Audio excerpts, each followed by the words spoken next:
Bhavani Peth muddy वस्ती येथील Balaji group तर्फे रविवारी सायंकाळी बालाजी ग्रुप पटांगण येथे गणेश मंदिराचा भूमिपूजन व श्रींचा पाद्यपूजन सोहळा मोठ्या उत्साहात व धार्मिक वातावरणात पार पडला। हा सोहळा नगरसेवक प्रतिमेश दादा कोटे यांच्या शुभ हस्ते संपन्न झाला।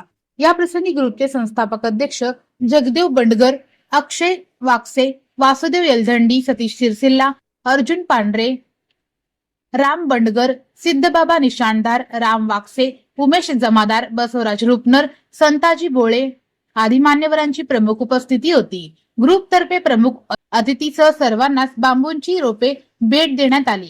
हा सोहळा म्हणजे बालाजी ग्रुपचा स्वप्नपूर्ती सोहळा ठरला। आजच्या गतिमान युगातही बालाजी ग्रुपने धार्मिक परंपरेचा वसा जोपासला असून हे कार्य आदर्शवत आहे, असे गौरवास्पद उद्गार नगरसेवक प्रतिमेश दादा कोटे यांनी आपल्या मार्गदर्शनपर भाषणातून व्यक्त केले। खूप महत्त्वाचा पाऊल सोलापूरच्या दृष्टिकोनातून पडला गेलेला आहे। 1400 कोटीची पाण्याची योजना आपल्या सर्वांना माहिती आहे। ते जर पाण्याची योजना पूर्णत्वास आली तर जे आज आपल्याला त्रास होतोय, आपण 3 दिवसाला असेल, 4 दिवसाला असेल, 5 दिवस आड जे पाणी पितोय, मला वाटतं दररोज पाणी पुरवठ्याच्या दृष्टिकोनातून ती योजना खूप महत्त्वाची राहणार आहे। आणि ती झाल्यानंतर सोलापूरची प्रगती थांबणार नाही, हे मी वेगळं सांगण्याची गरज नाही।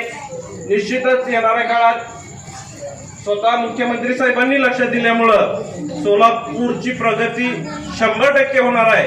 आणि तीच प्रगती होत असताना मड्डी वस्ती सुद्धा कुठे कमी राहणार नाही, एवढं आवर्जून सांगू।